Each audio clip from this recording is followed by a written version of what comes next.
Leonard Acevedo, owner of Infinite Fitness. So I want to welcome everybody. Thanks for everybody for showing up. So I'm kind of glad that it's a small group, because then we can have some more question and answer, because I really would rather talk about what it is that y'all want to know than just to present something that I think that y'all want to know or y'all need to know, right? So some of the topics that we have, we're going to be going over strength conditioning for injury prevention and performance for endurance athletes. So what I'm going to do first is go over some of the topics that we were going to cover, then I'm going to go ahead and introduce myself, things like that. So first topics are going to be hip stability and hip mobility for injury prevention. Most runners, cyclists, things like that is going to be a very quad dominant sport. Rarely have the hip strength and stability that's necessary in order to fight off the injuries, things like that. So that's going to be one of the areas of emphasis that we always work on. The other thing is, most of y'all, I would guess, probably sit down for work. So you're sitting down all the hours a day. So again, that's when the hip mobility comes into play, right? So if you're sitting, it probably is going to make you a little stiffer, a little bit less mobile, and a little more prone to injuries.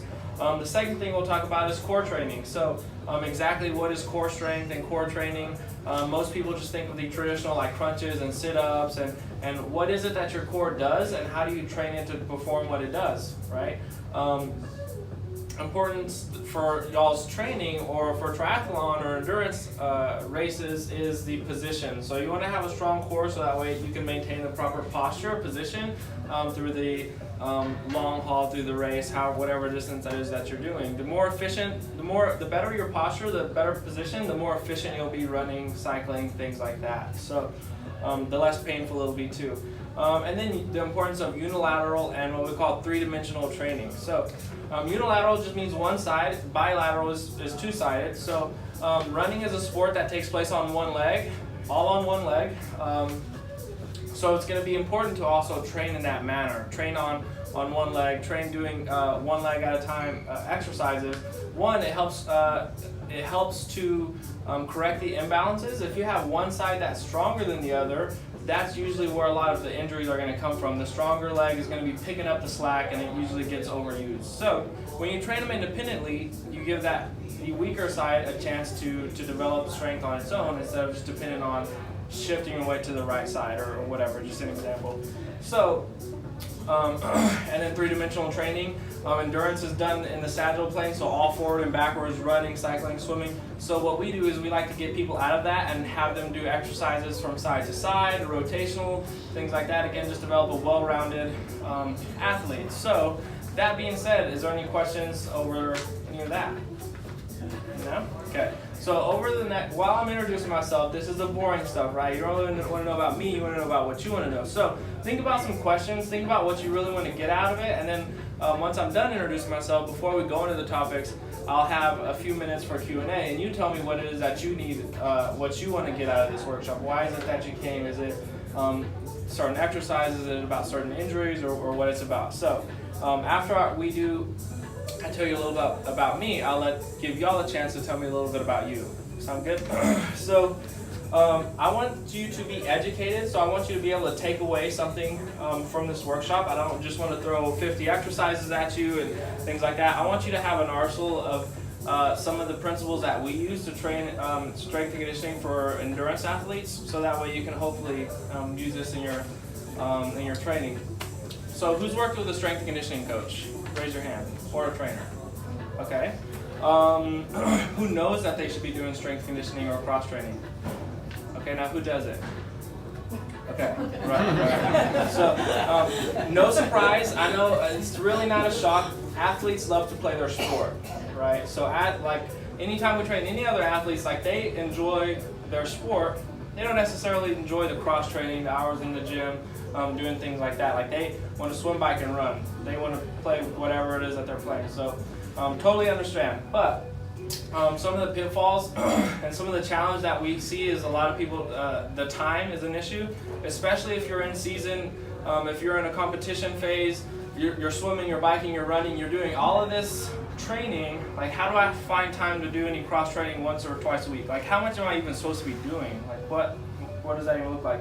And then of course you have to prioritize it. So unfortunately, we usually see athletes come to us after they're injured, right? It's very, maybe 10% of the athletes that we have come to us and they're like, we don't want to get injured. But once you start to see that, once you start to get serious, then it starts to become a priority, right? Like somebody said, like, oh, last year I was like fighting injuries. Now I know what I have to do. So making it a priority, and then sometimes people just don't know what to do, which is what we're going to try to help you solve. Like, what do you do to do strength conditioning for endurance athletes? What is important? What's going to work? What's not going to work?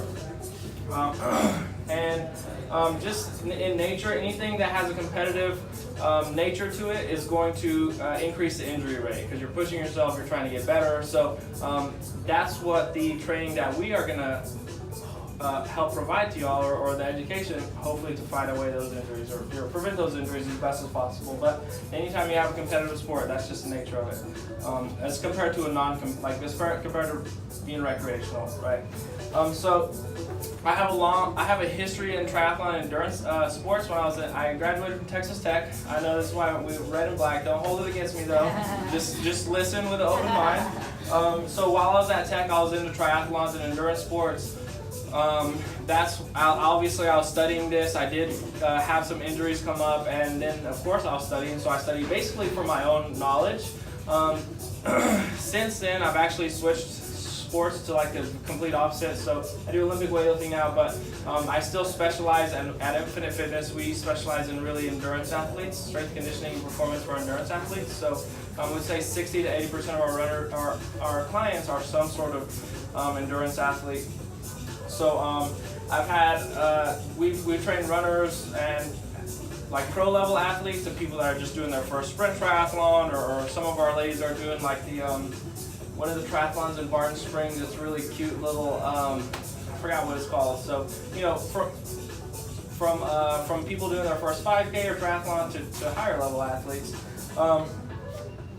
just working on, again, just the things that we covered. So we are a strength conditioning based gym using functional training. So I know a lot of people don't really know what that means, and our name is Infinite Fitness because we don't really use infinite strength conditioning or infinite functional training, because most people just get confused. They don't really understand. Strength and conditioning is usually associated with like, oh, lifting heavy weights and like things like that, and that's not at all what we want to accomplish. And functional training, usually people think like balancing on a ball or something crazy like that, and again, we don't do any of that either. So, but what we do is we use the basic human movements, the basic movement patterns, and we load them in a variety of ways, so that way you can continue to see progress. And again, when we say functional training, we mean that we train you in a way that you're going to participate in your sport. So running, primarily one leg, so we're going to get you to train on one leg, and that's what's going to help with your hip stability and things like that. So as opposed to like a leg press machine, like I'm not like throwing dirt on any machines, but when in your sport are you going to be sitting against an object, pressing against another fixed object on a rail? Like, it just doesn't happen. So why would you really even, like, it's not going to transfer, so why would you even really focus on that? So anyway, all right, so functional training, just training the way that the body performs in a manner that's specific to that. All right, so does anybody have any questions? Yeah. It might be foolish. What is one-legged? How do you one-legged run? How do you one-leg run? One-legged. Yeah, so when you're running, you have one foot on the ground at a time. Okay, but you said you train we do one-leg exercises. So this is Nikki. Everybody, this is our assistant coach. She's going to come and demonstrate like a one-leg deadlift. So here. And we brought a few little props. We use different implements, kettlebells, sandbags, dumbbells, barbells, things like that. So good question. So this is going to be what... She's not actually running on one leg. She's not running right now, no. She's doing a one-leg deadlift. But if she does run, then it's going to be done with one leg in contact to the ground at a time. Does that make sense? So like a one-leg deadlift. And we're going to go over some of these too as well. But yeah. But that's a good question. When you're running, you have one foot in contact with the ground at a time, and then the other foot's in the contact. But you're only going to be working on the one side. Yeah, so you balance both sides though. We're not going to only train the right leg. We're going to train the right and left leg, but one leg at a time. Does that make sense? Oh, I'd have to see it. Okay, all right, we'll go over some more. That's good though. So, tell me, what is it that y'all were wanting to get from coming to this workshop? Give me some things that y'all are wanting to learn, wanting to achieve, wanting to take away. The endurance type sports take so much time that I have limited time for the gym, so I kind of want to see if I can get a certain kind of exercises going and have a setup at home. Gotcha. Okay. So efficiency, right? Because I know probably twice a week I need to do it, and I always had hip issues too, and they always told me it was because everything I was doing is forward motion, and I'm not doing enough, of the lateral movement, and I just want to have like some routine I can do like twice a week at home with, even getting some weights to have at home or something like that. Yeah, makes sense. Okay, got it. Efficiency, how do you do this under a time constraint? All very good. So is there somebody else back there? I just have a question about the IT band. Okay. I read a lot of people having issues with that, or they're injured. So what is that exactly, an IT band? Okay, In okay. the body? Okay. And how would the injury occur? And then what exercises do you have Okay, to strengthen? gotcha. Okay, so for anybody that's new, welcome. I just introduced myself, the boring stuff, right? So what I wanted to know from everybody else is, what is it that you want to get from coming to this? Like, what is it that you wanted to learn? There's no question that's too silly. I don't expect y'all to know anything, or else you wouldn't be here, or be an expert, or else you wouldn't be here. So what is it that y'all want to learn? Go ahead. How to keep on with your strength and conditioning despite injury or surgery or whatever. Okay. In short, how to modify. Okay. Good. What else? And this is just an add-on really to what she has said. In addition to what can I do to squeeze in the training against everything else, are there 4 or 5, key strength training that I need to work on rather than a hour and a half long strength training session. Gotcha. Those are all really good, and it's really important. All right, cool. So what else? Go ahead. I think personally, biking is the newest element for Okay. me. So, and I tend to have tight hips and back. So what do I need to do to counterbalance time, kind of in the saddle, like where to fold forward? Yeah. There's particular exercises for that. Gotcha. Yeah, that's good. Okay. Oh, I thought you had a question. Oh, no, there's Trick five, me. sorry. You're second, yeah. Okay, so what else? Nothing else. Okay, that was good. So how do we be efficient in the workouts? We're under a time constraint, I don't have a lot of time. What do I do? What can I do at home? I have some IT band issues, my hips are tight. How do I modify things, keep seeing progress? 4 to 5 key movements, exercises to be worked on, and then cycling, tight hips, posture, things like that. So, cool. So, I had to open up my iPad because I could just keep going. Like, I can talk about this stuff. Like, this is just all that I do, So I have to make sure that we don't keep you here too long.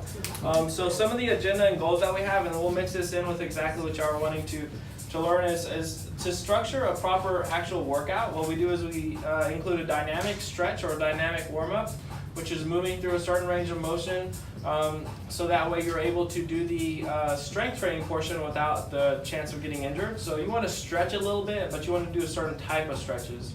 And then we do the strength training portion, which is where we'll go over some exercises, some of the key movements to do, some things like that. Spend some time working on the basic human movements that we work on, that you can be modified and to progress and things like that. And then we'll talk about the static stretching, which takes place at the end of the workout. So that's the structure of the workout. If you come and train with us, we do dynamic stretches, loosen you up before we do our exercises. We do the strength training portion, make sure we hit every movement that we need to within the workout, and then we do some static stretches. So this is where we open up the hips, where we open up the posture that's connected to the the IT band, the hip stuff. So some of the key points to remember is hip extensor, your hip flexors and your hip extensors, stability and strength. So one of the basic movements, right, is going to be hip extension. So, or working on the hip extensors, so the glutes basically, right? So a lot of people talk about your glutes aren't active, my glutes aren't working correctly, my glutes. So how do we go about to strengthen those? And that's one of the basic movements. So again, running is a quad dominant, is a knee dominant movement. So to explain that, when I'm running, most of the movement occurs in my knees, not in my hips, right? So that's what I mean by it's a quad dominant, it's a knee dominant. The quad moves the knee, and then the hips stabilize and move the hip. Does that make sense? So I'm trying to break it down as best possible. Core strength, which is going to really relate to cycling, and it's going to really relate to what exercises do I need to hit. I don't have this as much time. So how do we train the core? What does it even do? This is going to be big when it comes to any lower back pain when cycling. I remember I did the Hotter Than Hell 100 one year, and on a tri-bike. First of all, it was a bad idea, and it was before I really was serious about cross strength conditioning, and I just remember I was like so miserable after the end of that. And then I came back a couple years later, and I'd been training, and it was just a 9-day difference because my core was strong to support my position. Also, my position had changed a little bit, but anyway, having a strong core is helps with that lower back stuff, you know. And again, we're going to go over how do you train that, right? So traditionally, what do you think of when you think of ab or core workouts?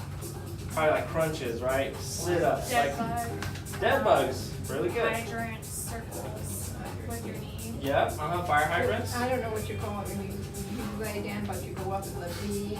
Okay, like leg raises or V-ups. Yeah, but you're doing both, and Both? then holding it Yeah. down, and then single leg lifts, and then put them out. and Yeah. bring them So a down. lot of that y'all are explaining is basically like a crunch, right? You're moving your core, you're flexing, when really the way that we train the core is to restrict any movement. So we want to train the core so that way it's strong and it doesn't move, right? It restricts movement. So that's how we train it when we're doing these exercises. And we'll go over some of those. And then at the end, we're going to go over mobility and how lack of mobility can keep you from hitting the proper positions, from being in the proper positions, and for your body breaking down once you get into the later miles of the run. Alright, so let's go over some dynamic warm-ups. If you trained, maybe, I'm sure that y'all have done some type of dynamic warm-ups. I'm hoping that you do before like some of your runs, or I hope that y'all warm up somehow. So, again, so what I'm going to have Nikki do is she's going to come in and demonstrate some of our warm-ups. So this is going to be a part of the warm-ups that we do before every strength training session. It's going to serve to loosen you up, again, making sure that your muscles are a little loose so that way you can do these exercises and hit a proper position. So just a few, all right? So we're going to do lateral lunges. She's going to do it walking, starting from here to here and then back. This is typically something we would do for distance. So obviously we only have like a couple, we don't have too far to go. So then the same thing going back, and then so this is one of the stretches that we do to open up the hips a little bit. So if we're going to do some squats, you need to make sure that you are able to squat correctly without your knees collapsing and almost touching each other, right? And that kind of comes from like a lack of hip strength. Next is going to be high kicks. So again, stretching out the posterior a little bit, walking high kicks here. You're going to stretch out the back of the legs, the hamstrings, the calves a little bit, so that way we can get to the position that we need to get in. There's another stretch that we have. I'm talking about some IT band specific things if you have any issues. It's going to be cradling your leg to the side or all the way here. And you're going to be walking through the range of motion, right? So you're going to do it dynamically. You're going to reach and hold, feel a good stretch, and then move on to the next one. But you're going to keep it moving the whole time. Let's see. Let's do, and a good thing we do in the dynamic warm-ups, especially like if you're doing it before you're training, before you're running, is we always start with the slower ones first, and then we do the more dynamic or ballistic exercises towards the end, so it wakes up your nervous system a little bit more than the slow ones. Does that make sense? That's also why we do the slow stretches at the end, because that kind of slows down your nervous system, which you don't want if you're getting ready for training. So let's do a butt kick without like crashing into the wall, right? She's a really good athlete, so she's not like me. I'm clumsy, and I sweat really easy. So same thing going back. Everybody's familiar with butt kicks, right? So just a few simple exercises. Obviously, you would go further than this for distance, right?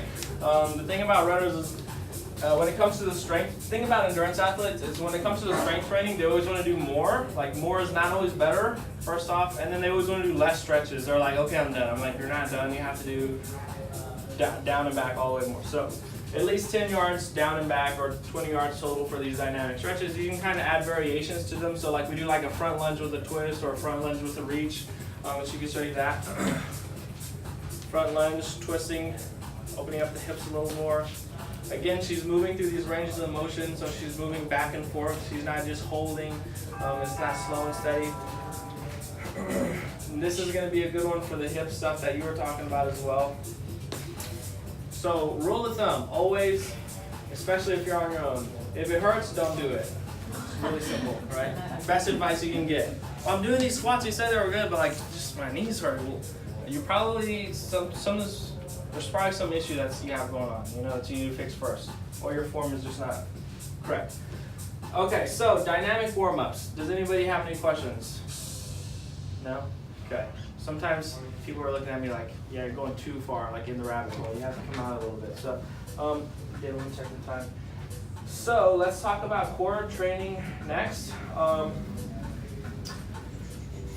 So core is the resistance of movement, or that's how we train the core. You can train the core as far as flexion, extension, things like that, but the way that we train it that's most efficient is going to be mostly teaching the core to stabilize, right? The core is what protects the back, so it needs to be really stable. Because you don't, especially when you're loaded, you really don't want to be in a flexed position. You want to be neutral, right? So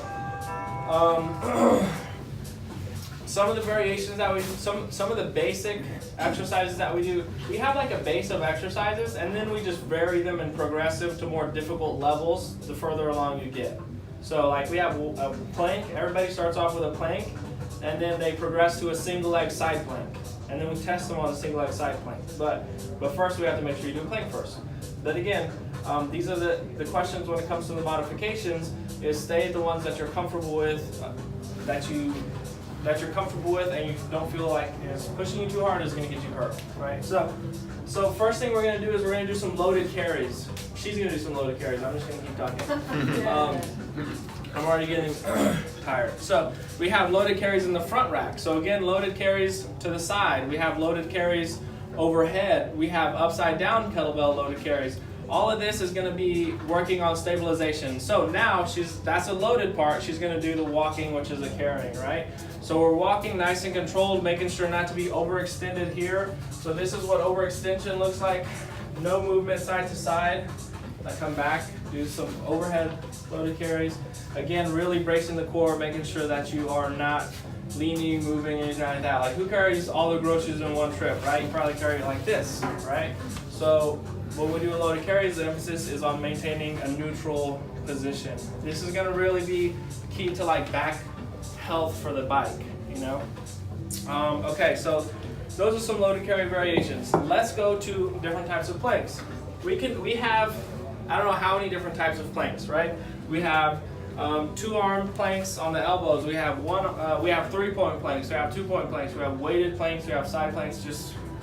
It would make your head hurt to know how many planks we have. So, but first we need to master the forward-facing regular planks. So, first principle is shoulders need to be over the elbows. Okay, so show them what the shoulders behind the elbows looks like. So it doesn't want to be here, and it doesn't want to be here, right? You want to be over the elbows. You want the back to remain neutral, so you don't want to be an overextension. Show overextension that way, right? This puts pressure on the back in a bad way. You don't want to have your hips up. So back to neutral here, okay? Now let's go to the elbows. Again, the elbows are directly under the shoulders, and you're in a neutral position here, no sagging, okay? So go ahead and rest. Good thing she's super strong. She could probably stay there for a while, but I'm gonna let her rest. So those are going to be the front planks. Then we modify it. We can add a little bit of weight, or you can increase the time. But again, it's important that you master the basics. Like this is just a basic plank. You have to do this right before you put weight on, before you add a band or anything like that. Okay, so key exercise, key fundamental movement, right? Plank, one of the keys. Now let's, even better, what we like to use is side planks. Okay, it's going to be a little bit more challenging, but also very important when it comes to core stability. So planks, you see her position here, right? Her hips aren't dropped, her hips are neutral. We have this neutral position of the upper body as well. Again, her shoulder is directly under her elbow, not forward or backward, and her hand is facing forward as well. So it's not internally rotated or externally rotated. So really, really good core exercise is the side plank. It's more challenging than the plank. And then one of the things that we bring you in and we test you on in the first day is a single leg side plank. So it's going to be quite a bit more difficult, and you're going to be planking. You're going to be actually on one leg, so you're having to hold the hip up in abduction while you're keeping that neutral position and everything in line. This is a good indicator that we use to see how much stronger you're getting, because we don't really want to test you. Like, we don't really care to see how much you deadlift or bench press, because like, first of all, we need to teach you how to do those things. Second of all, this is going to be some of the strength that's more functional that transfers to outside, right, in the sport. Okay, so let's do a single leg side plank. I'm not going to make her test it, but just do it for just a few seconds. Yep. So shoulder back here. Her leg is just slightly elevated. It doesn't have to be too high, but again, you can see it's going to be a little bit more difficult. So go ahead and relax. If you don't have any balance. Yeah. I mean, getting older and probably, I mean, a lot of those, everything, I would fall over. Right, no. Doing it. It's Right. not that I don't have the strength to hold Right, it, but it's it's the almost like I stability. need a cane to Right. move along, so I mean, it sounds funny, but I fall over a lot. And that's a good thing in dress when we're doing like one leg exercises, right? It's like, how do I modify it? Like my balance is just horrible. Like what do I do? Just know one leg exercises, incorrect, you know? But there's ways to modify that stuff. That's my We question. don't have a long form. Can you get down on one knee? Yes, Do your yeah. hands balance it? Right, yeah. So modified side plank on your knee instead of the on your feet. So let's You're talking about side plank. So if you have trouble balancing, you're going to be here on your knee. It's going to make it a slight bit easier. You're not going to have to balance as much. And again, if you really are having trouble with this, then you can have something in front of you to kind of hold on to. But I think that for you, maybe the front planks would be an alternative, because when you're on all fours, it's going to be a lot more balanced. You know, you I can can do variations. the others, but I don't hold it very long Don't before I hold very start long. going, whoa, whoa, Right. whoa. Yeah, and that's one of the keys of strength. That's one of the, what we're trying to build through strength training is to build some stability in those joints, right? All right, any questions about that? Okay, one more movement. So we did, when you're holding it to the side, we call that anti-flexion. You're resisting the urge for the weight to pull you down. This is an so is side planks. Side planks are anti-flexion. Anti-extension is a plank here. So you're trying to resist your hips coming down, right? So we're talking about like what are the basic movements that I need to achieve in a work. Like I only have X amount of time, give me like 5 things to do. So pick one of these core movements. And again, we're trying to work on multi-dimensional core training. So not just like crunches in the same direction, you know, not just like regular planks. Go ahead. What kind of weight, how much weight do you want to use in those exercises? So after you kind of can get to like for instance, just a forward plank. Once you can get to 30 seconds, 45 seconds, maybe, you know, it's all relative to the person. So I don't really have people, I don't really just load them, overload them on the plank with weight. We make it more difficult in other ways, right? Yeah. So But like the kettlebell, for here. keeping your body Yeah. neutral. So the key is that you want to be able to do it without breaking form, and you want to be able to complete the 3 rounds of, 10 yards down and back. So whatever that is without getting out of form. So like, well, we will start you off with this is like an 18-pound kettlebell. We'll probably start you off with like a 25-pound kettlebell to the side, or here. The really challenging one is the upside down one, right? So that one would probably start you off with the 15 to 18 pounds. Yeah, good question. Thank you. Any other questions on any of those? Okay, so next we're going to do anti-rotation. So again, training the core in a different direction. So she's going to hold this, and I'm going to be the athlete now. I'm not very athletic, but just pretend like I'm an athlete. So this is going to be an anti-rotation press. I'm holding the band right in front of me, right in my midline, and I'm pressing it out of the way, keeping it in front because the band is going to try and get me to rotate. So I'm using my core to resist the rotation, right? Obviously this is a pretty light band, and I'm not that weak that it's pretty easy. But so yeah, and then you'd want to do both sides. Same thing with side plank. You do both sides, right? I know it sounds pretty obvious, but you'd be surprised.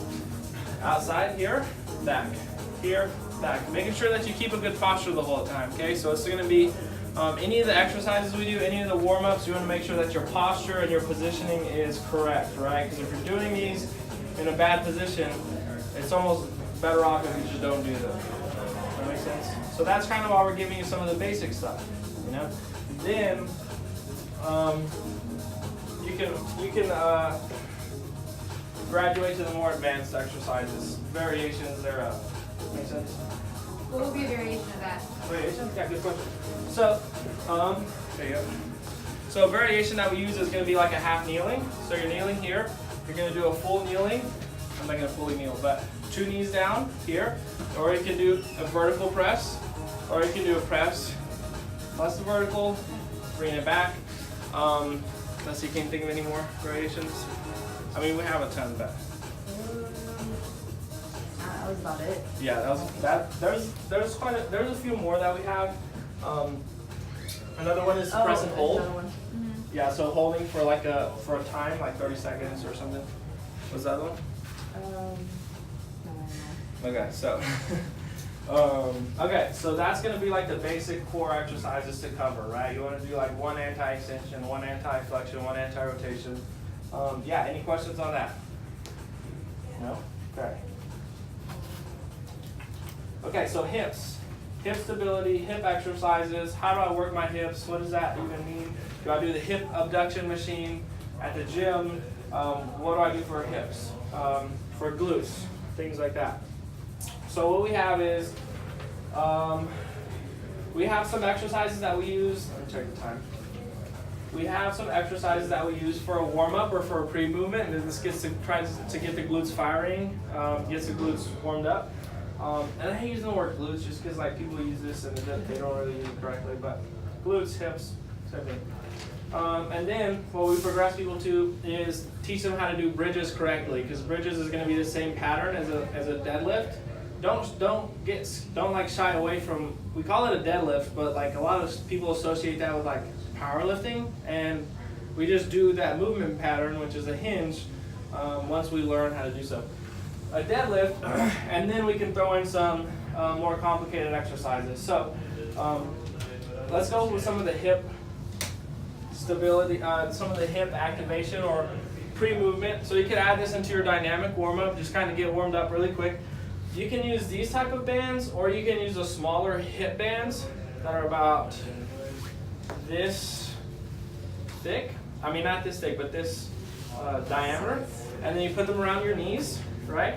So it's going to be providing resistance inward, and you're going to have to push outward, which is going to be waking up those glutes a little bit. Or if you have one of these bands, you do something like step on it here, pull a little resistance, and then you do lateral walks, right? Pretty simple, but you want to do them until you start to get that feeling in the hip, okay? And then again, do the other way. All right? So those are some of the hip stability, some primers, things like that. So those are one of the movements for the hips. Second thing we do is bridges. Really, they can be hard, but they're really pretty easy, and they're pretty simple, but they're something that that could probably be kept in your program long term, right? So they're simple. You're probably not going to get hurt from doing it wrong because you're not really loaded like a deadlift, and it's going to be beneficial. Okay, so now this is her turn. We're going to have her do a 2-leg bridge on the floor. So you want to extend at the top, back down. and extend here, squeezing the glutes, right? Squeezing at the top, back down. You want to make sure, one mistake that's common is that you come up and your rib cage is flared at the top, right? Overextended. Again, rib cage down, that's neutral, right? Back down. Back up, 10, 15 reps. Now we're going to do, you gonna cramp? No, I was gonna do the one. Single leg planks. She's already ahead of me. See? Single leg planks. Yep. Single leg bridge. Same thing, but on one leg at a time. Right? So that's what we talked about when we said unilateral exercises. We're working one leg independently. Right? Doing both sides. So yeah, go ahead and stand up. And you can do that. You can do a bunch of variations. I wanted to make sure that y'all knew this one, but one variation you can do is with your back elevated on a bench. You can add a band around the knees. You can have a sandbag or a weight on the hips, and you can do all of those on one side. So elevated with her back here. You can use a bench. Obviously, you wouldn't use a chair. It's going to be kind of hard, but she's tough. Okay, I'll hold her. So she's going to do a bridge here. If you have a bench or something at home, this is going to be an elevated bridge. It makes it just slightly more challenging. And then again, what you can do is add weight to the hips. And then let's see a one leg one. Right here. This one's actually pretty challenging for a bridge. Up, back down, up, back down. Make sure you get a good squeeze at the top. If you're just doing these without being mindful of like really getting into extension, again, it's not going to be as effective. What about, I've done them where I'm on the floor, but my foot Is elevated? is up on a kickboxing bag on the base. Yeah. And then do the same thing. Same thing. It's a good variation. Does that work the same Uh-huh. stuff as what she's doing now with her? Yeah. So show us one with your feet elevated on the bench. So and then you can elevate the shoulders or you can elevate the legs. Yeah. Okay. So one leg, you're gonna squeeze at the top. Yeah. Right? Yeah, that's a good one. Or both legs. Yeah. Or you can use a stability ball. Right? But yeah, that's good. You can modify it like both. You can modify it like a lot of different ways. Does that make sense? Okay. Any questions on that? No. Okay. Once we have somebody master that, they know how to hinge at the hip. Because most people, we tell them to do a deadlift and they squat. You know. But a deadlift is not the same. They're two different movement patterns. Which, when it comes to like what actually, I can only do 5. What do I do? You need to do a hinge, a squat, a push upper body, and a pull upper body, right? So lower leg, lower body squat, hinge, upper body push pull. That's like the 4 basic movements. Also keep in mind, before we go to the deadlifts, you want to do an equal amount of pulls as you do pushes when it comes to the upper body, right? So this is going to be a row. Sorry, I tricked you. So this is going to be a one-armed row for Nikki.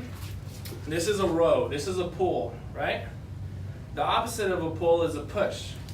One of the things that we see, because prep push-ups are just, that's what people know how to do, is most people do too many pushing exercises and don't balance that out with as many pulls, right? So you become imbalanced, and the rowing exercises work on the backside, the mid-back, things like that. This is the posture stuff that you talked about for the bike, right? And pushes work on the front side. So when you are overdeveloped on the front and underdeveloped in the back, it leads to this posture, which is not good for running, biking, but a lot of people end up here on the bike anyway. So you want to strengthen those muscles of the back too, and you want to do it equally. Push, pull.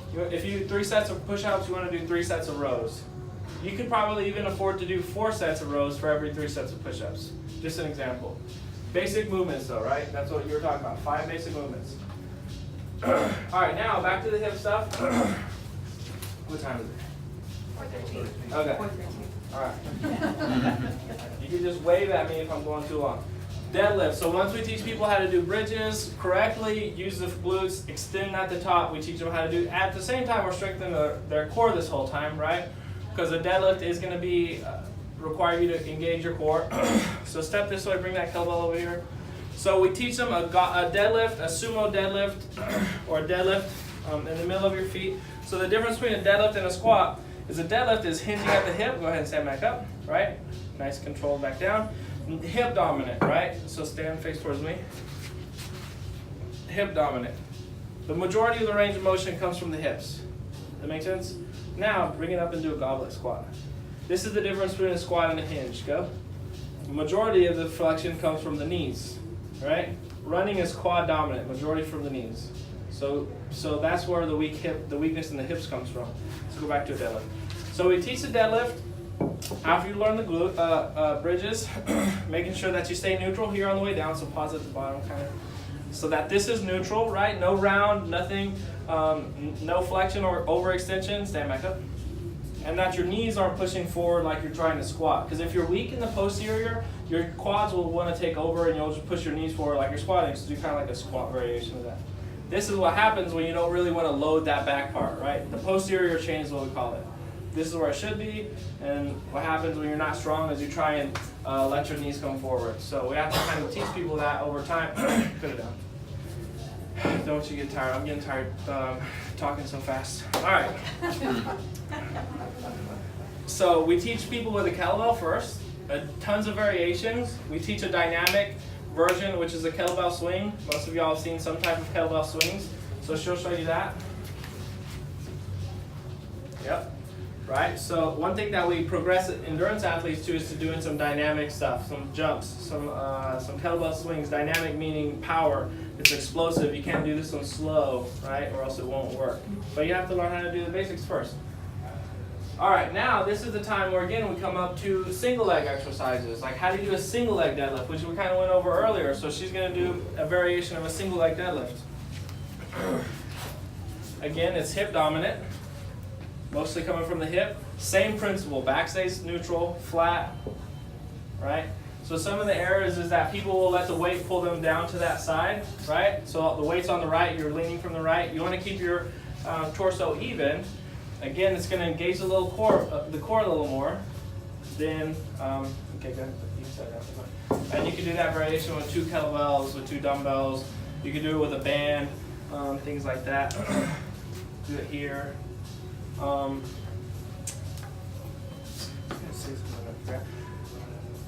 When you do single leg exercises, you're going to do less weight than bilateral exercises, right? Which makes sense, but most people will be like, nah, I can do the same.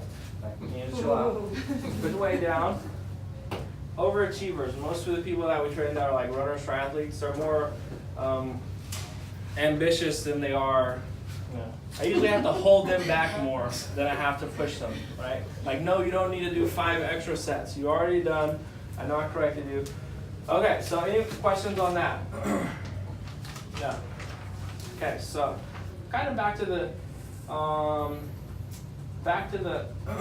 questions.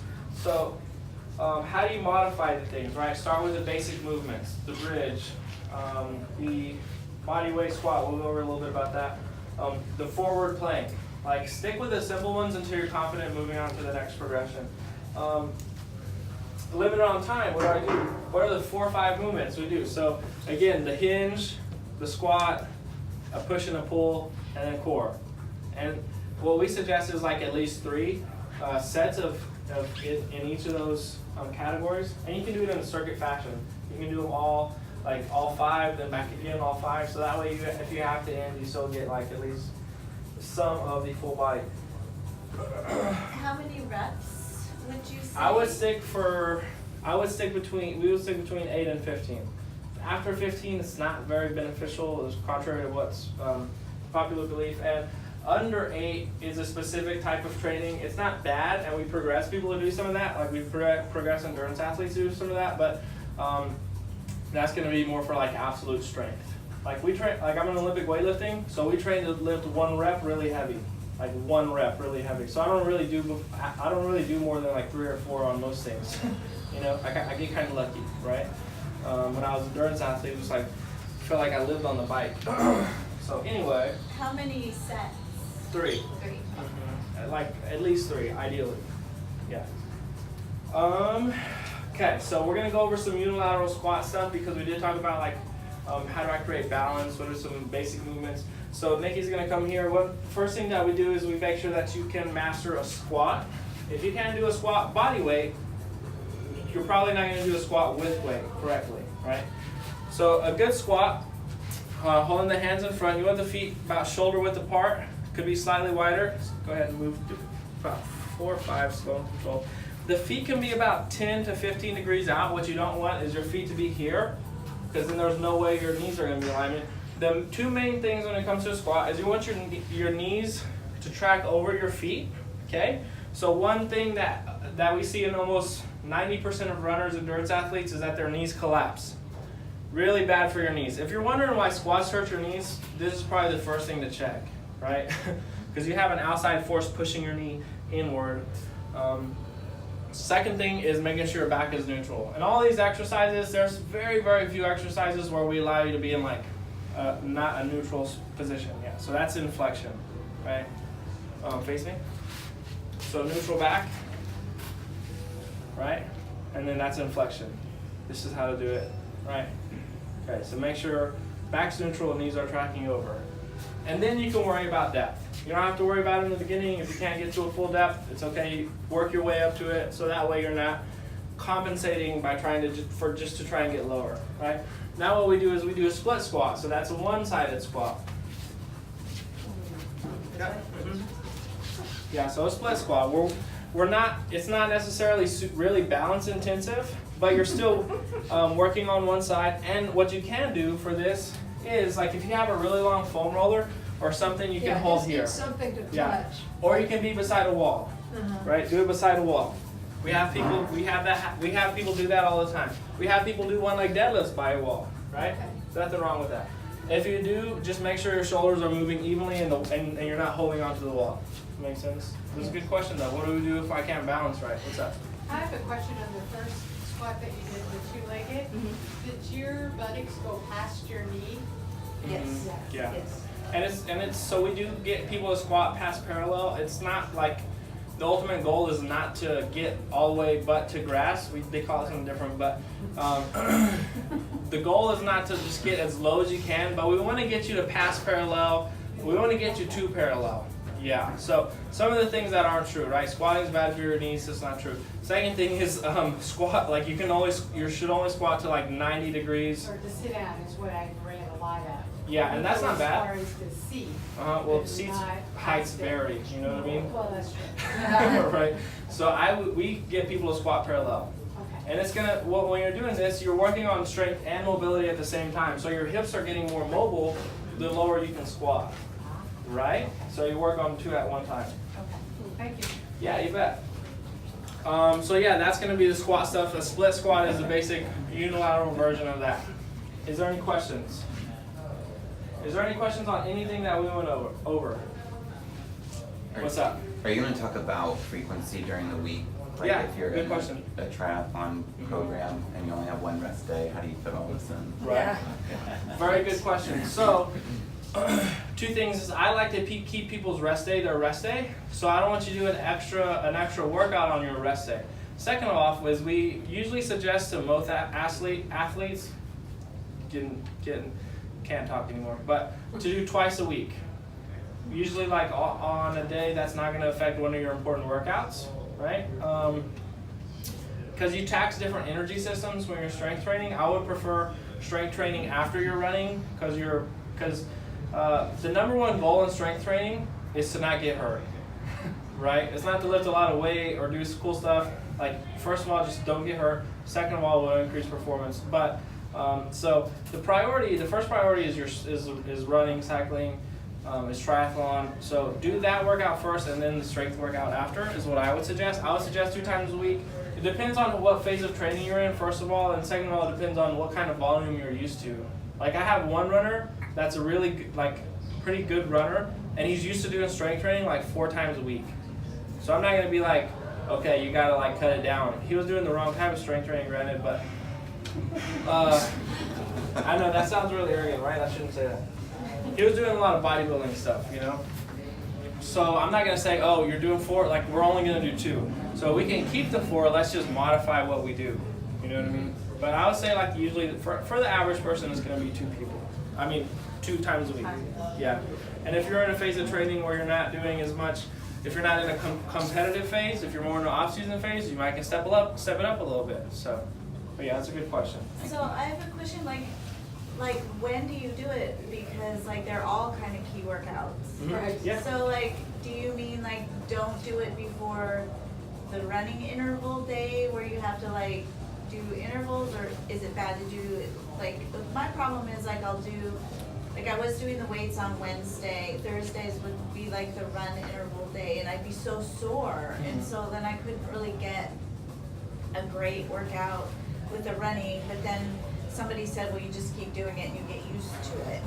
So, I don't know what's right. So rarely do we have people that come and train with us and they're like, oh, I'm just so sore I couldn't walk. So that usually is an indicator that you might be doing too much, right? Which runners have a problem doing too much. You know what I mean? Always want to do an extra set. You always got to end on the mile. You have to finish this run, right? And you laugh because it's true. You know what I mean? So maybe I was maybe doing it. I mean, it was like a lot of those movements, but it was like really hard. Like I was so sore I could barely walk the next day. We don't have hardly any athletes that have that problem. So maybe I was Ever. doing it wrong. No, You're I've maybe doing had it wrong or that doing just like problem way overdoing it. and had to cut back. I stopped kickboxing. And it happens, right? I've had people that come to me and they're like, I was cross training, I was getting hurt because I was from the cross training, not even from the running. You know, you have to take into consideration your total volume, not just like, oh yeah, I mean, this is my second workout a week. I'm like, no, this is your 8th workout a week. These other things count, you know, so probably, I would say probably do too much if you're really that sore. You know what I mean? Probably. What's up? It's not so much a question, but an answer to your question. What I did when I was working is that every time I go to the bathroom, after I finished going to the bathroom, I'd stay in the bathroom and do squats, push-ups. Just one set, it just real quick, but it was a way of squeezing them in time that really wasn't gonna waste that much time.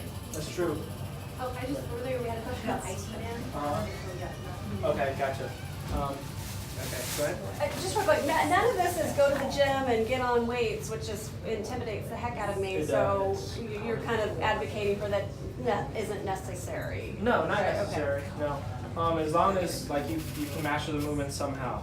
Okay. You know. So the IT band issue that was kind of you're saying that you have the kind of reoccurring issue with the IT band, right? So some of the things that you have to make sure of first is making sure that you're properly warmed up before you're doing anything, right? Before you're running, things like that. So the warm-ups that we worked on are movement specific. So we work on specific movements like a hinge, a squat, XYZ. We don't actually target the muscles, but so within those movements, you're going to be working on opening up that IT band, right? The lunges with a twist specifically. Sometimes, you know, the walking exercise dynamic warm-up that I did there. So when it comes to the IT band specifically, that's kind of like, not controversial, but it's kind of like there's back and forth on what's effective and what's not. But like foam rolling, like you can use that, like myofascial release, self-massage. And then at the end, the static stretches, which is kind of one thing that we haven't gone over. So like a pigeon pose elevated on a bench or on the floor. So this is going to be one of the ones that works on the hips. And again, it's not specific to one muscle, it's specific to the hip complex as a whole, you know? But usually you're going to feel it in the area that's most tight. So if you're okay, you can go ahead, come on. If your glute complex is not as restricted as this, you'll probably feel it there, right? And one of the rules of thumb is that you want to test and retest. So you want to do something, if you start to feel some relief from it, it might be contributing, so you might, you know, so keep doing it. If you've been doing something over and over and it really doesn't help, maybe you might not be doing what you wanted to do. Right? Make sense? Okay. So anyway, we covered a lot of information today. Again, like I could talk forever over this. You're probably, you know, maybe overwhelmed or excited to take it on. If you don't know where to start, I'm offering everybody that came a free success session. So we bring people into our gym. We do an evaluation over their strength, over their movements, kind of see their movement proficiency, see areas that you need to get stronger in for your sport. Because chances are, like, this is not the first time that you're done any cross training. Like most people have done it before. Again, it's not that you may not know. It's that you may not have like the structure that you need or the motivation to do it, right? Which is common. Like that's just a part of it. So if you're serious, if you really want some help, we have a sign-up sheet here with some set times. There's a few set times for next week that I have available. My schedule is crazy right now. So if you are interested, it's free for anybody that attended. It's 1 hour. We'll go over an assessment, kind of see what you're lacking and what you can improve on and what we can help you with, be able to answer your questions, hopefully lay out a plan for you to help achieve your goal, whatever that may be. So yeah, if you don't have any questions, I really appreciate y'all having me and listening and letting me blabber and get all nervous and stuff. So yeah, that's all I got.